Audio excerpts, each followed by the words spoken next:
እንዴት አባት ሆኖ ልጁን አይበልጠውም? ፈጣሪ አልነበረም፣ ዓለምን ሲፈጥር ነው ፈጣሪ የሆነው አንልም ለእግዚአብሔር። እኛም ሄደን መጨረሻ ባለማወቅ ነው የምንቆመው። የሚያመልኩት ሲኖሩ አይደለም እግዚአብሔር አምላክ መሆን የጀመረው። አንድ ሊቀ ካህናት ልብሱን ከቀደደ ከሊቀ ካህናትነቱ ይሻራል ይላል እና ብዙዎቻችን ጸሎታችን አልተሰማም እንላለን። እንዴ መልስ ወጥቶስ እኛ ያንን ምላሽ ለመቀበል እምነት አተንስ እንደሆነ እኛ በፈጠርነው ሎጂክ የሚታጠር አምላክ አይደለም እሱ።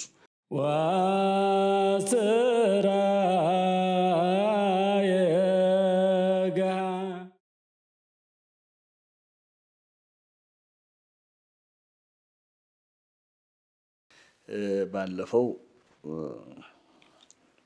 ትምህርታችን መድኃኒታችን ኢየሱስ ክርስቶስ የእግዚአብሔር ልጅ መሆኑን እንግዲህ የእግዚአብሔር ልጅ ስንል ግልጽ ነው። የእግዚአብሔር ልጅ ነው ካልን ይሄ በጸጋ ልጅነት እንደምንለው አይደለም ለእርሱ የምንናገረው። አሁን አንዳንዶች ክርስቶስ የእግዚአብሔር ልጅ መባሉን እስራኤል የእግዚአብሔር ልጆች ከመባላቸው ጋር አመሳስለው ሊናገሩ ይሞክራሉ። ምን ይደንቃል? በብሉይ ኪዳንስ እስራኤልን ልጆቼ ብሏቸው የለም ወይ? እግዚአብሔርን እስራኤል ልጄ ነው ብሎ ተናግሮ የለም ወይ? ስለዚህ ክርስቶስም እኔ የእግዚአብሔር ልጅ ነኝ ቢል እግዚአብሔርም ልጄ ነው ቢለው ምን ይገርማል አይነት ነገር ለመናገር የሚሞክሩ አሉ። የምንጠቀመው ቃል አንድ አይነት ቢሆንም ግን ውስጡ የያዘው ምስጢር ወይም ያለው ትርጉም የተለያየ ነው።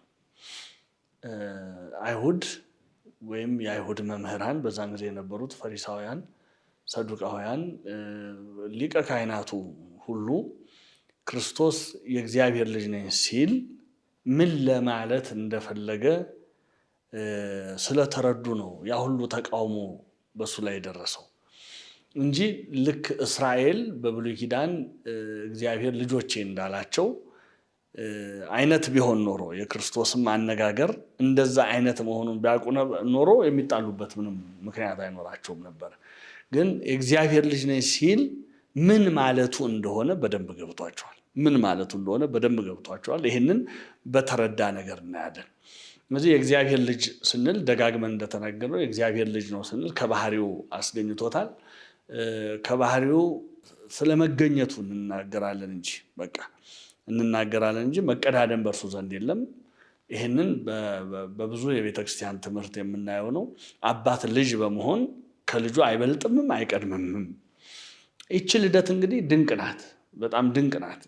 እንደዚህ አይነቱ ልደት አሁን በዚህ በጌታችን የልደት ቀን የሚደንቀው ነገር የቤተክርስቲያናችን ምስጋና ራሱ አድናቆት ላይ መሰረት ያደረገ ነው። በአብዛኛው ምስጋናው አድናቆት ላይ፣ ትንታኔ ላይ አይደለም።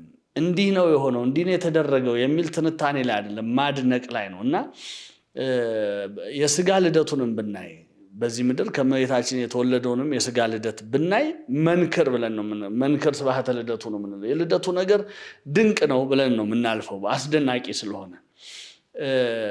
ከአባቱ የተወለደውም ልደት እንደዛው ድንቅ ልደት ነው። እንዲህ ነው ብለን ልንናገረው የምንችለው አይነት አይደለም። ማለት ማብራሪያ ልናቀርብለት የምንችለው አይደለም። ከሰው አይምሮ በላይ ነው። እንዴት አባት ሆኖ ልጁን አይበልጠውም? እንዴት አባት ሆኖ ልጁን በዘመን አይቀድመውም? ይሄ ነው ድንቅ የሚያሰኘው እና አባቶቻችንም ይህንን ሲያስቀምጡ ብህትወ ልደት ማለት ልዩ ልደት ይሏታል። ወልድ ከአብ የመወለዱን ነገር ልዩ ልደት ብለን ነው የምንናገራት እና በምሳሌ ሊያስረዱን ይሞክራሉ። ለምሳሌ ከልብ ቃል መውጣቱ፣ በልብ ውስጥ ያለ ሐሳብ በቃል ይገለጣል። በቃል ሲገለጥ በልብ ባለው ሐሳብና በቃል በመገለጡ መካከል መቀዳደም የለበትም። ወይም ደግሞ ከክበበ ፀሐይ የብርሃን መውጣት፣ ክበቡ መጀመሪያ ታይቶ የቆየ ነው ብርሃኑ የወጣው አንልም። ብርሃኑ ሲወጣ ክበቡም ይታያል፣ ክበቡ ሲታይ ብርሃኑም ይታያል። በሁለቱ መካከል መቀዳደም የለም። ግን ክበቡ ራሱን የቻለ ነው፣ እንደገና ደግሞ ብርሃኑ ደግሞ ራሱን የቻለ ነው እና በዘመን አይቀድመውም፣ እንደገና አይበልጠውም ብለን የምንናገረው ነው። ስለዚህ ስለ ወልድ ከአብ መወለድ ስንናገር ወይም ደግሞ አባቱ ብለን ልጅና አባትን ስንናገር በመካከላቸው መቀዳደምን አንናገርም፣ መበላለጥን አንናገርም። ለዚህ ነው አባቶቻችን በአጭሩ ሲገልጡት በመልክ የሚመስለው በባህሪ የሚተካከለው ይላሉ። አብ ሲያደርገው ኖሮ የነበረን ነገር ለልጁ አስተምሮት አይደለም የሚያደርገው። አብ ምንም ምን ሲያደርግ በነበረበት ዘመን ሁሉ ልጅም ያንኑ ያደርግ ነበር። አብ ምንም ነገር ባወቀበት ዘመን ሁሉ ወልድም ያንኑ እውቀት ያውቀው ነበረ እንጂ አብ አውቆ ኖሮ ልጁን ያንን እውቀት አስተምሮት ያወቀ አይደለም። ምክንያቱም በአብ ልብነት አይደል? ወልድ መንፈስ ቅዱስ በአብ ልብነት ለባውያን ናቸው። በወልድ ቃልነት ነባቢያን ናቸው። በመንፈስ ቅዱስ ሕይወትነት ሕያዋን ሆኖ ነው የሚኖሩት። በሶስቱ አካላት መካከል ያለው መገናዘብ ይሄ ነው። መገናዘብ ብለን የምንናገረው ይሄን ነው እና አባ ሕርያቆስም እንደሚለው እንደ ፍጥረት ስርዓት አይደለም። አሁን ብዙዎች ምንድነው ህሊናቸው ከፍጥረት ስርዓት በላይ ተሻግሮ ማሰብ ስለማይችል ያው በአንዳንድ ጊዜ አንፈርድም። ለምንድን ነው ማንፈርደው? ፍጡር ሊያስብ የሚችለው በፍጡርነት ደረጃ ነው ሊያስብ የሚችለው እና በዚህ በፍጥረተ ዓለም ያለውን ነገር ከዛ በላይ መገንዘብ አልችልም ብሎ ቢናገር የሚያሳዝነው እልህኝነቱ ነው እንጂ እልህኝነቱ ለመማር አለመፈለግ፣ ያንን ነገር ለመስማት አለመፈለግ ነው እንጂ መጀመሪያውኑ ለምን ይሄን ነገር አልተረዱትም፣ ለምን ይሄን ነገር አላወቁትም ብለን ልንፈርድባቸው አንነሳም። ግን ልናስረዳቸው ሊያስረዳቸው የሚሞክር ሰው ሲገኝ ልብን መዝጋት ሌላ ነው ማለት። ላለማወቅ መለገም፣ ለመደንቆር መለገም ሌላ ጥፋት ስለሆነ ሰው ያላወቀውን ነገር ለማወቅ ራሱን ክፍት ማድረግ አለበት። ምንም ቢሆን መዝኖ የሚጎዳ እውቀት ከሆነ መተው ይችላል። ለማወቅ ግን ማወቂያ ተፈጥሮልናልና ነገሮችን እንድናውቅ ነውና የተፈጠርነው፣ ለማወቅ ራሱን ዝግጁ ማድረግ አለበት። እኛም ይህንን ባህሪ ወይም ይህንን አኗኗር ይህንን ህሉና መርምረን እኮ እንጨርሰዋለን ወይም መርምረን ደርሰንበታል ወይም አካተን እንናገረዋለን ብለን አናውቅም። እንዲህ ብለን አናውቅም። እኛም ሄደን መጨረሻ ባለማወቅ ነው የምንቆመው። ሄደን መጨረሻ ባለማወቅ ነው የምንቆመው እና አባቶቻችንም የሚነግሩን ያንን ነው። አሁን ለምሳሌ እግዚአብሔር ከነቢያት ጋር ሲነጋገር፣ ለምሳሌ ከነቢዩ ኤልያስ ጋር ሲነጋገር በአውሎ ነፋስ ውስጥ መጣ፣ ነገር ግን እግዚአብሔር አልነበረም። በእንደዚህ ውስጥ መጣ፣ እግዚአብሔር እዚህ ውስጥ አልነበረም። ከዛ ጨለማ ሆነ፣ ከዛ ጥቂት ዝምታ ሆነ፣ እንዲህ ይላል እና ስናየው አሁን መጨረሻ ጨለማ ነው። እግዚአብሔር ምን እያሳየን ነው? በተጠጋነው ቁጥር በቀረብነው ቁጥር ህሊናችን የቻለውን በሞከረው ቁጥር መጨረሻ አንድ የምንረዳው ነገር ቢኖር እግዚአብሔር ለማወቅ የማይቻል መሆኑን፣ እግዚአብሔር የገለጠልንን ያህል እናውቀዋለን እንጂ እኛ በእኛ ቅጥነተ ህሊና በእኛ የምርምር ብቃት እግዚአብሔርን አካተን እንረዳዋለን ማለት አይደለም። ስለ ራሱም የነገረንን ብቻ ነው የምናውቀው። አብ ልጁን ወለደው እንላለን። ሲወልደው በዘመን መቀዳደም የለም፣ መበላለጥ የለም። ይህንን ተረዳን። አባቶቻችን በመንፈስ ቅዱስ ይሄ ተገልጦላቸው ተረዳን። ይህንን ይዘን እናስተምራለን። ለዛ ደግሞ እግዚአብሔር ዝም ብሎ አይደለም፣ ራሱን በተለያየ ነገር ላይ ምልክት አድርጎ ትቶልናል። ምስክር የሚሆነን ከፍጥረት ራሱ ያንን ነገር ለመረዳት ምስክር የሚሆኑ ነገሮች አሉ። እንዳልነው ቅድም እንደ ፀሐይ ዳዊትም ብሏል፣ ወውስተ ፀሐይ ሴመ ጽላሎቶ፣ በፀሐይ ላይ ጥላውን ወይም ምልክቱን አኖረ። በምን ላይ? በፀሐይ ላይ። አሁን ምንድነው? ፀሐይን ብትረዷት ወይም ፀሐይ ላይ ያለውን ነገር ብትመረምሩ አንድነትን፣ ሶስትነትን በዚህ ለመረዳት ትሞክራላችሁ። በሰው ማንነት ሰው አንዲት ነፍስ አለችው፣ ግን ያቺ አንዲት ነፍስ ሶስት ግብራተ ባህሪ ያላት፣ ሶስት ምን ለባዊነት፣ ነባቢነት፣ ሕያውነት። እነዚህ ነገሮች አሁን ያንን ለማስረዳት የሚጠቅሙ ናቸው። እኛ በራሳችን ስንኖር ለምሳሌ ሐሳብ እናስባለን፣ ልባችን ያስባል። ልብ ያለ ቃል አያስብም። አሁን ሐሳብ ያለ ቃል ሊሆን አይችልም። አንድ ሰው ያለ ቃል እስቲ አስበህ ንገረኝ ብንለው ያለ ቃል ማሰብ አይችልም። ስለዚህ ገና ስናስብ እንኳን ቃል አለ ማለት ነው። ልባችን ውስጥ ቃል አለ። እንግዲህ ወልድ በአብ አብ በወልድ ህልው እኔ በአብ አብም በእኔ እንዳለው ወቁ። ይሄ ራሱ ምስክር ሆኖ ሊያሳየን ይችላል። ስለዚህ ያ ነገር ሲገለጥ እንሰማዋለን። አሁን ሲገለጥ ነው የምንሰማው። በቃልነት ሲገለጥ እንሰማለን። እስትንፋስ ደግሞ አለን። አሁን ቃል አወጣጡ የተለየ ነው። የእስትንፋስም አወጣጡ የተለየ ነው። አሁን እኛም ስለ ወልድ መወለድ እንናገርና መንፈስ ቅዱስም ከአብ እንዴት ነው የወጣው ስንል ሰረጸ እንላለን። ወጣ ነው የምንለው።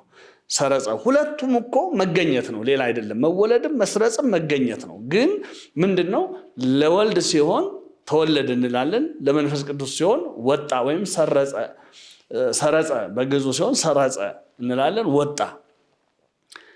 አሁን ይሄ ምንድነው? ልክ እንደ እስትንፋስ ከሰውነት እንደ እስትንፋስ አወጣጥና እንደ ቃል አገላለጥ ማለት ነው። እንደ ቃል አገላለጥ እና ይሄንን ነገር እንረዳለን። ስለዚህ ወልድ በተባለበት ዘመን ሁሉ አብም አብ ተብሏል። አሁን ወልድ ከጊዜ በኋላ ነው ልጅ ያለው፣ ከጊዜ በኋላ ነው። አብ ኖሮ ነው ልጅን ያስገኘው ብለን ከተናገርን አብ አባት ያልተባለበት ዘመን አለ እያለን ነው። አባት ያልተባለበት ዘመን አለ እያለን ነው። ይሄ ደግሞ አልነበረም። የሚደንቀው ነገር መድኃኒታችን ኢየሱስ ክርስቶስ ወደዚህ ዓለም መጥቶ ጸሎት እንኳን ሲያስተምረን አባታችን ነው ይበሉ ነው ያለን። እንግዲህ ስንጠራው እግዚአብሔርን አባታችን ነው። አሁን እግዚአብሔርን እኛ ዘመናትንም ዓለማትንም ከመፍጠሩ በፊት ለዘላለም በተጠራ ማንነቱ በነበረ ማንነቱ ነው አሁን እንድንጠራው የተፈቀደልን። አሁን ፈጣሪ በሉት ከዓለም በፊትም ፈጣሪ ቢሆንም እግዚአብሔር ግን ፈጣሪነቱን በተረዳ ነገር ያየነው ሲፈጥር ነው። አይደለም እንዴ? ፈጣሪ አልነበረም፣ ዓለምን ሲፈጥር ነው ፈጣሪ የሆነው አንልም ለእግዚአብሔር። ለምን? ፈጣሪ ነው ስንል ድርጊቱን አይደለም እናሳየው፣ የእግዚአብሔርን ካህሊነቱን ነው የምንናገረው። እግዚአብሔር እንዲህ ነው ብለን አምላክ ነው ብለን ስንናገር የሚያመልኩት ሲኖሩ አይደለም እግዚአብሔር አምላክ መሆን የጀመረው። አሁን አንድ ንጉስ የሚገዙለት ከሌለ ንጉስ ሊባል አይችልም። እግዚአብሔር የሚገዛቸው ስለ ፍጡራን ስለመጡ አይደለም ንጉስ ያልነው እግዚአብሔርን። ዳዊት ለዚህ ነው እግዚአብሔር ንጉሱ ውእቱም ቅድመ ዓለም ሳይፈጠርም እግዚአብሔር ንጉስ ነው ይለናል ዳዊት። ከዓለም አስቀድሞ ንጉስ ነው። በማን ላይ? ይሄም ያሳየው ባህሪውን ነው። በቃ እግዚአብሔር ንጉስ ነው፣ እግዚአብሔር አምላክ ነው፣ እግዚአብሔር ፈጣሪ ነው። ፈጣሪነት ካህሊነቱ ስለሆነ በካህሊነቱ የሚገለጽ ስለሆነ የግድ ፈጥሮ ሲያሳይ ብቻ አይደለም ፈጣሪ ነው ብለን የምንናገረው። እና እነዚህ ነገሮች ግን በኋላ ነው እየተገለጡ የታዩት።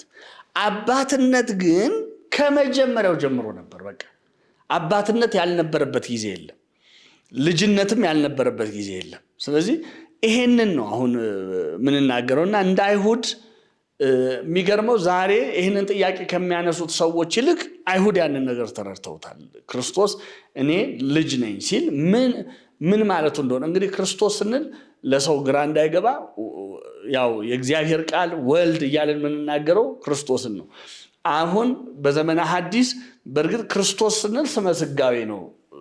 ስጋ ከለበሰ በኋላ ወይም ከተዋህዶ በኋላ የምንናገረው ምንጠራበት ስም ነው። ነገር ግን አሁን ክርስቲያኖች ለሆን ነው ይሄ ነገር ግራ የሚያጋባ አይደለም። ምክንያቱም አሁን ሰው የሆነው ቅድመ ዓለም የነበረው ነው እና የመጀመሪያው መታወቅ ያለበት ይቺ ልጅ ስንል እስራኤልንም ልጄ ይለው ስለነበረ ክርስቶስም ልጄ ቢል የሚገርም አይደለም ለሚሉ ሰዎች የተለየ መሆኑን ደግሞ የምናውቀው መቼም ብሉይ ኪዳንን ቢሆን በብሉይ ኪዳን የነበረውን እምነትና ስርዓት ከአይሁድ የበለጠ እናውቃለን የሚል ከአይሁድ የበለጠ የጠነቀቀ ከአይሁድ የበለጠ ለዛ ስርዓትና እምነት የተጨነቀ ማግኘት አንችልም። እነሱ ይች ነገር በጣም ቆጥቁጣቸዋለች እና የሐዲስ ኪዳን ደግሞ ዋና ዓላማው ሁላችንም እንደምናውቀው የሐዲስ ኪዳን ደግሞ ዋናው ዓላማ ኢየሱስ ክርስቶስ የእግዚአብሔር ልጅ እንደሆነ ማስረዳት ነው። በቃ የሐዲስ ኪዳን ዋና የትምህርቱ ዓላማ ኢየሱስ ክርስቶስ የእግዚአብሔር ልጅ እንደሆነ ማስረዳት ነው እና ከዚህ የተነሳ ብዙ የሐዲስ ኪዳን መጻሕፍት ኢየሱስ ክርስቶስ የእግዚአብሔር ልጅ እንደሆነ አጽንተው አብራርተው የሚናገሩ ናቸው። አብዛኛዎቹ የሐዲስ ኪዳን መጻሕፍት እንግዲህ ከማቴዎስ ወንጌል ጀምረን በመጽሐፍ ቅዱስ ጥራዝ ውስጥ ያሉ ከማቴዎስ ወንጌል ጀምረን እስከ ዮሐንስ ራእይ ብናይ ከዛ ደግሞ አባቶቻችን ሊቃውንት በዘመናቸው ተነስተው ያብራሩት እነዛን መሰረት አድርገው የሐዲስ ኪዳንን ሐዋርያት አርድእት የጻፉትን መሰረት አድርገው ያብራሩ።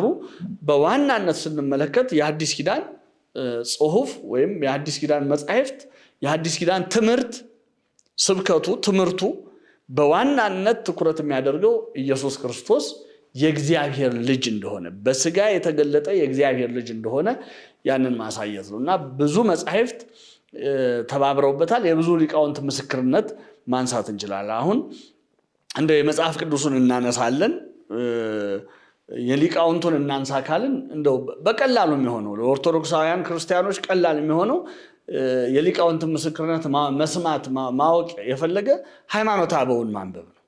በቤተ ክርስቲያናችን እጅግ ተወዳጅ የሆነ እጅግ የምናከብረው የአባቶቻችን የሊቃውንት ትምህርት ያለበት ሃይማኖተ አበው የሚባል መጽሐፍ አለ።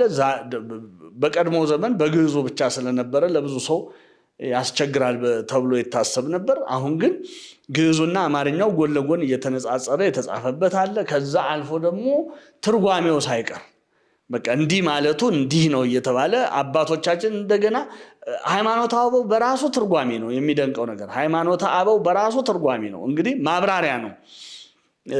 የእግዚአብሔር ልጅ ለምሳሌ ምስጢረ ሥላሴ ምን እንደሆነ ማብራሪያ ነው።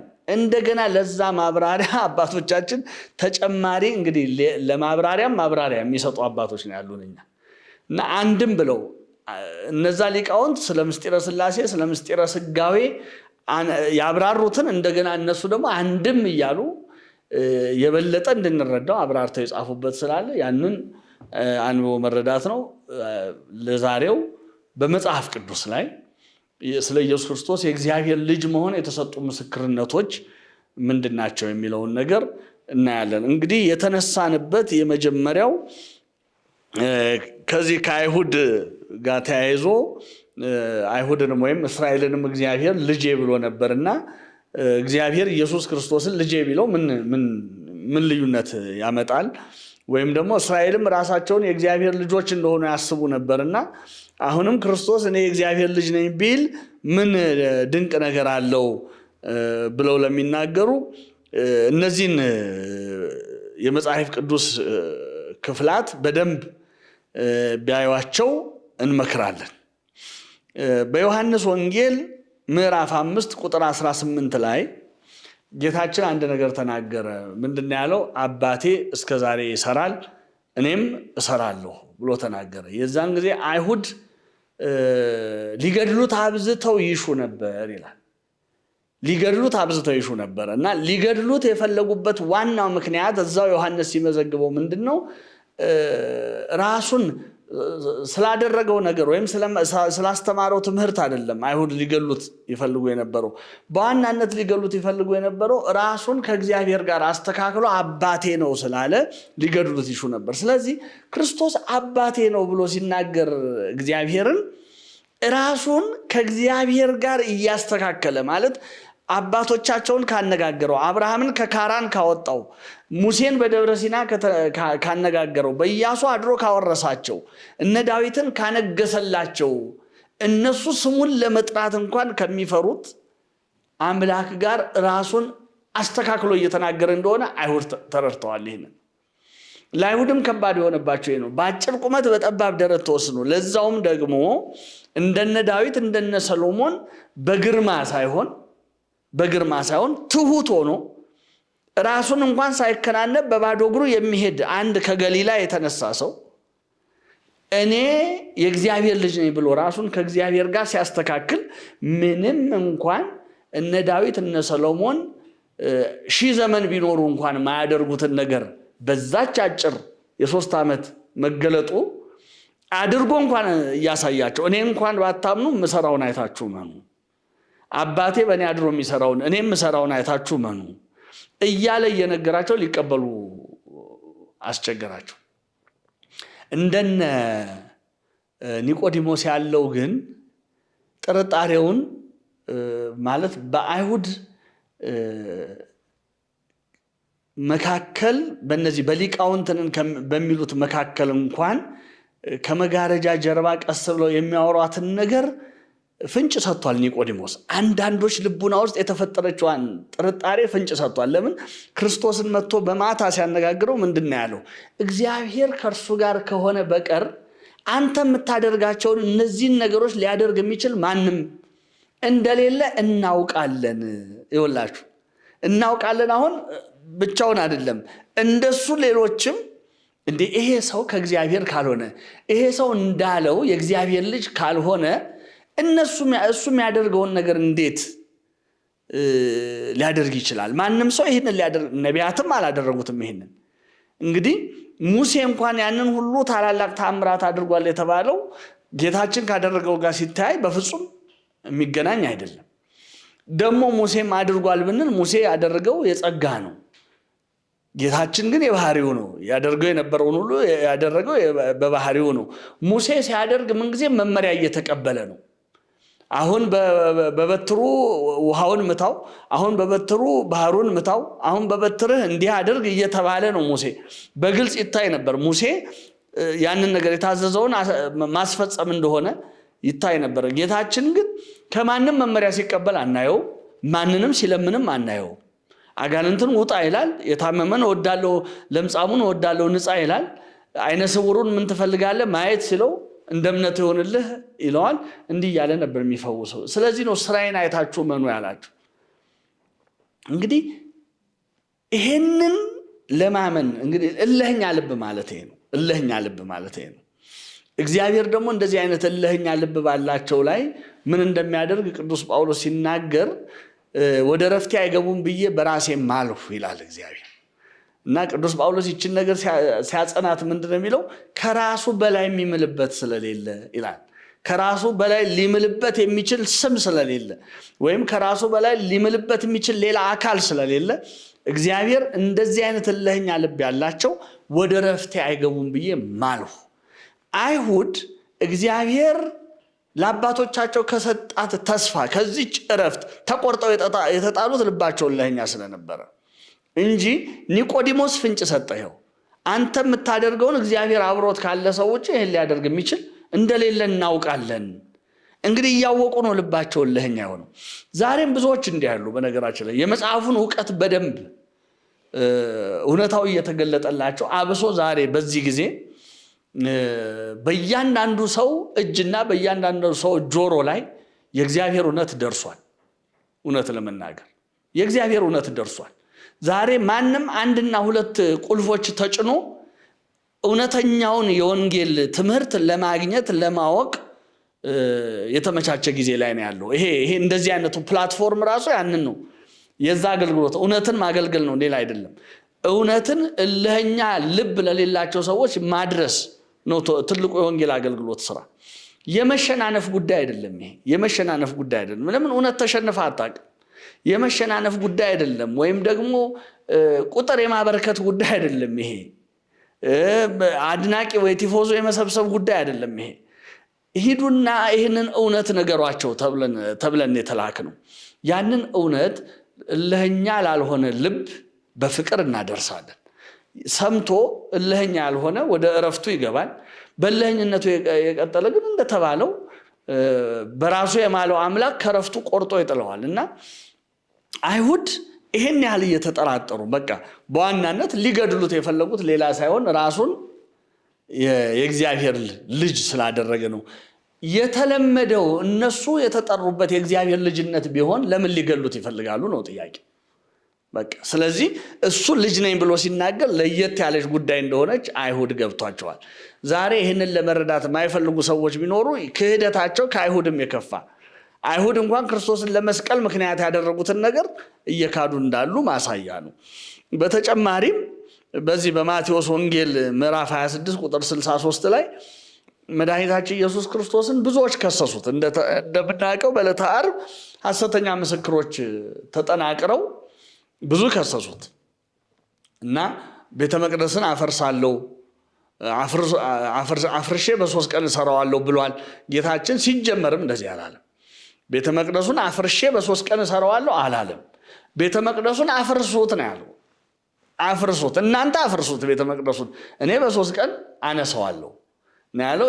ይህንንም ደግሞ የተናገረው ዮሐንስ እንደመሰከረው ስለ ራሱ ስለ ስጋው ነው ይህንን የተናገረው። እነርሱ ይሰቅሉታል፣ ይገድሉታል፣ በ3ኛው ቀን ግን በእግዚአብሔርነቱ በስልጣኑ በኃይሉ እንደሚነሳ ለማመልከት የተናገረው ነው እና የዛን ቀን ብዙዎች በሐሰት መሰከሩበት።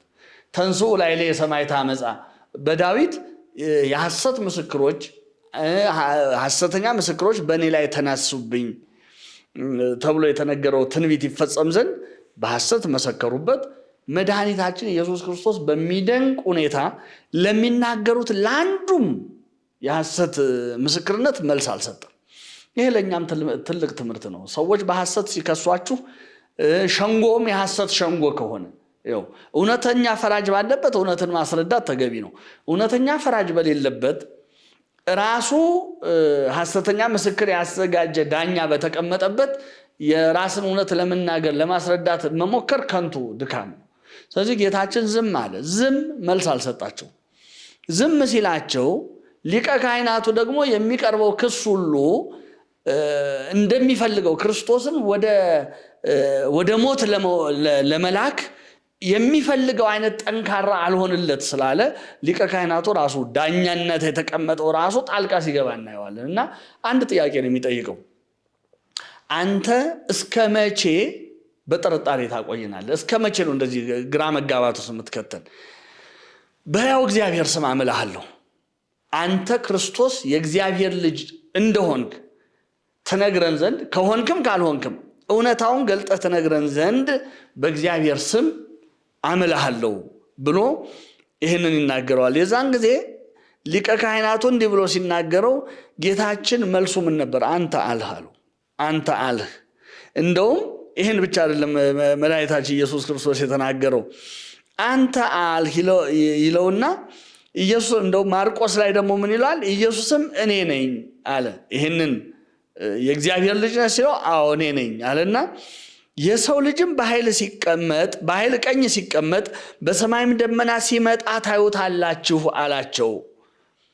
በኃይል ቀኝ ሲቀመጥ በሰማይም ደመና ሲመጣ ሲጀመር እኔ ነኝ ብሎ ነው የጀመረው። አሁን ጌታችን እኔ ነኝ የምትለው ቃል ለአይሁድ ትልቅ ትርጉም ያላት ነገር ናት። ለምን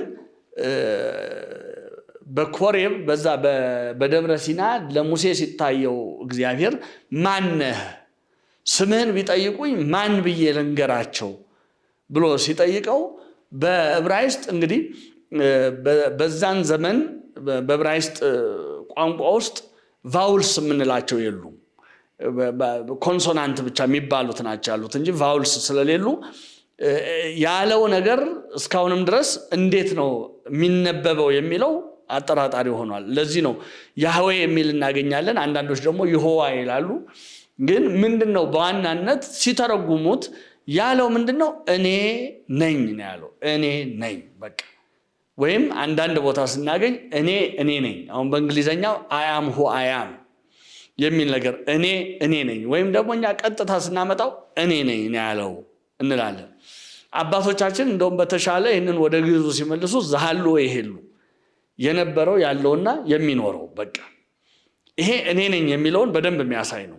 የነበረው ያለው የሚኖረው እኔ ነኝ ብሎ ነው ለሙሴ የነገረው። መድኃኒታችን ኢየሱስ ክርስቶስ ይችን ቃል በተደጋጋሚ ሲጠቀማት አግኝተናል። የዓለም ብርሃን እኔ ነኝ፣ የበጎች በር እኔ ነኝ፣ እውነተኛ መልካም እረኛ እኔ ነኝ፣ የወይን ግንድ እኔ ነኝ፣ መንገድ፣ እውነት፣ ሕይወት እኔ ነኝ ይል ነበር። እኔ ነኝ የምትለዋን ቃል ደጋግሞ ነግሮናል። አሁን እዚህ ጋር ሲጠይቀው አንተ ክርስቶስ የእግዚአብሔር ልጅ ነህ ሲለው እኔ ነኝ አለና ጀመረ። ከዛ እኔ ነኝ ብሎ ጀምሮ የሰው ልጅ ብሎ ቀጠለ። የሰው ልጅ በኃይል ቀኝ ሲቀመጥ በሰማይ ደመናም ሲመጣ ታዩታላችሁ። ይህንን ሲነግረው ሊቀ ካህናቱ በደንብ ገብቶታል። ለምን? ትንቢተ ዳንኤልን እየጠቀሰለት እንደሆነ ገብቶታል። ለምን? ትንቢተ ዳንኤል ምዕራፍ 7 ላይ የሰው ልጅንም የሰው ልጅ የሚመስለውንም በዘመናት ወደ ሸመገለው አመጡት የምትለዋ ትንቢት አለች። አሁን የሰው ልጅ በኃይል ቀኝ ሲቀመጥ በሰማይ ደመና ሲመጣ ታዩታላችሁ ሲል የተነገረው ትንቢተ ዳንኤል በእኔ እየተፈጸመ ነው። ስለዚህ እኔ እግዚአብሔር ልጅ መሆኔን በዚህ ማወቅ ትችላለህ እያለው እንደሆነ ስለገባው የዛን ጊዜ ሊቀ ካህናቱ እንደው የሐዘኑን ጥልቀት ለማሳየት እግዚአብሔር ተሰደበ ብሎ ምን ያህል እንዳዘነና ለእግዚአብሔር ምን ያህል ቀናይ ተቆርቋሪ እንደሆነ ለማሳየት ልብሱን ቀደደ ይላል። በብሉይ ኪዳን ሕግ በኦሪት ሕግ ከሄድን አንድ ሊቀ ካህናት ልብሱን ከቀደደ ከሊቀ ካህናትነቱ ይሻራል ይላል። ከሊቀ ካህናትነቱ ይሻራል እና በዚህ ሰዓት ሊቀ ካህናቱ በሱ ቤት የሐዘኑን ጥልቀት የገለጠ መስሎት ያደረገው ነገር ግን የሚደንቀው ነገር ስልጣኑን አሳልፎ እንደሰጠ ወይም እንደተቀማ ማሳያ ነበረ። ለምን? የአዲስ ኪዳኑ ሊቀ ካህናት ክርስቶስ ፊቱ ቆሟል። የብሉይ ኪዳኑ ሊቀ ካህናት ልብሱን ሲቀድ ለክርስቶስ ለአዲስ ኪዳኑ ሊቀ ካህናት ስልጣኑን አስረከበ ወይም ስልጣኑ ተቀማ። ከዛ በኋላ ስልጣን የለውም ያ ሊቀ ካህናት እና ግን እዚህ ላይ በዋናነት እንደው ከዋናው ትምህርታችን እንዳንለቅ ትልቁ ምን ይዘው ምንድነው? አንተ ክርስቶስ የሕያው እግዚአብሔር ልጅ ነህ፣ ለምንድን ነው ማትነግረን? ገልጠህ ንገረን ብሎ በእግዚአብሔር ስም ሲያምለው ጌታችን የመለሰለት እኔ ነኝ። የሰው ልጅ በሰማይ ደመና ሲመጣ በኃይል ቀኝ ተቀምጦ ሲመጣ ታዩታላችሁ። ስለዚህ የእግዚአብሔር ልጅ መሆኑን ስለነገረው ነው ሊቀ ካህናቱም ተናዶ ከዚህ በኋላ ምን ያስፈልገናል ነው ያለው። ስታነቡት ወንጌሉን ከዚህ በኋላ ሌላ ምስክር ለምን ያስፈልገናል? ሰምታችሁታል። ራሱ ሲሳደብ ሰምታችሁታል። ስድብ የተባለችው ምንድን ናት? እኔ እግዚአብሔር ልጅ ነኝ ብሎ ራሱን ከእግዚአብሔር ጋር አስተካክሏል የምትለዋ ናት ስድብ የሆነችው። ስለዚህ ምንድን ነው ከዚህ በኋላ ምን እንጠብቃለን ሲል በዛ የነበሩት ሁሉ ሞት ይገባዋል አሉ። በፊት የነበራቸው ምኞት አሁን ገለጧት። ሞት ይገባዋል አሉ።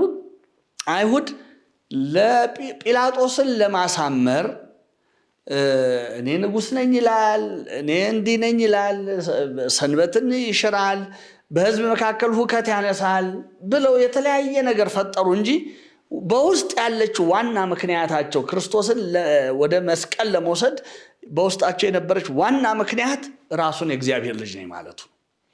ስለዚህ በእነዚህ ሁሉ የመጽሐፍ ማስረጃዎች ኢየሱስ ክርስቶስ የእግዚአብሔር ልጅ ስንልና በብሉይ ኪዳን እስራኤል የእግዚአብሔር ልጅ ተብለው ስለተጠሩ አንድ ነው የሚለው ነገር ፈጽሞ ለየቅል እንደሆነ በዚህ ማወቅ እንችላለን። ሌላ የመጽሐፍት ማስረጃ ስንመለከት እንግዲህ ይሄ በዛ መካከል ያለውን ግራ መጋባት ወይም ያልጠራ ነገር ለማጥራት የተናገርነው ነው። ሌላ በመጽሐፍ ቅዱስና ብዙ ቦታ የእግዚአብሔር ልጅ መሆኑን ብዙዎች መስክረዋል። ለምሳሌ በማቴዎስ ወንጌል ምዕራፍ 14 ስናነብ መድኃኒታችን ኢየሱስ ክርስቶስ ከ5 ገበያ በላይ ሕዝብ ይከተለው ስለነበረ መራባቸውን አይቶ መድከማቸውን አይቶ በዛ ቦታ ላይ በጣም እረኛ እንደሌላቸው መንጋ ነበሩና አዘነላቸው ይላል። ዝም ብሎ ሲቅበዘበዙ ሲያይ አዘነላቸውና የሚበሉት ስጧቸው አለ። ሐዋርያት ለዚህ ሁሉ ሕዝብ የ300 ዲናር እንኳን ቢገዛ ለዚህ ሁሉ ሕዝብ ከየት ይመጣል አሉ። ምን አላችሁ ሲላቸው 5 ቂጣና 2 ዓሣ አላሉ። ያንን አበርክቶ ሕዝቡን መገበ። እንግዲህ ሴቶችና ሕፃናት ሳይቆጠሩ 5000 ወንዶች በልተው 12 ቅርጫት ሙሉ ተነሳ። የዛን ጊዜ ሕዝቡ በውስጡ እንዴ ይህንንማ ማንገስ ነው አሉ።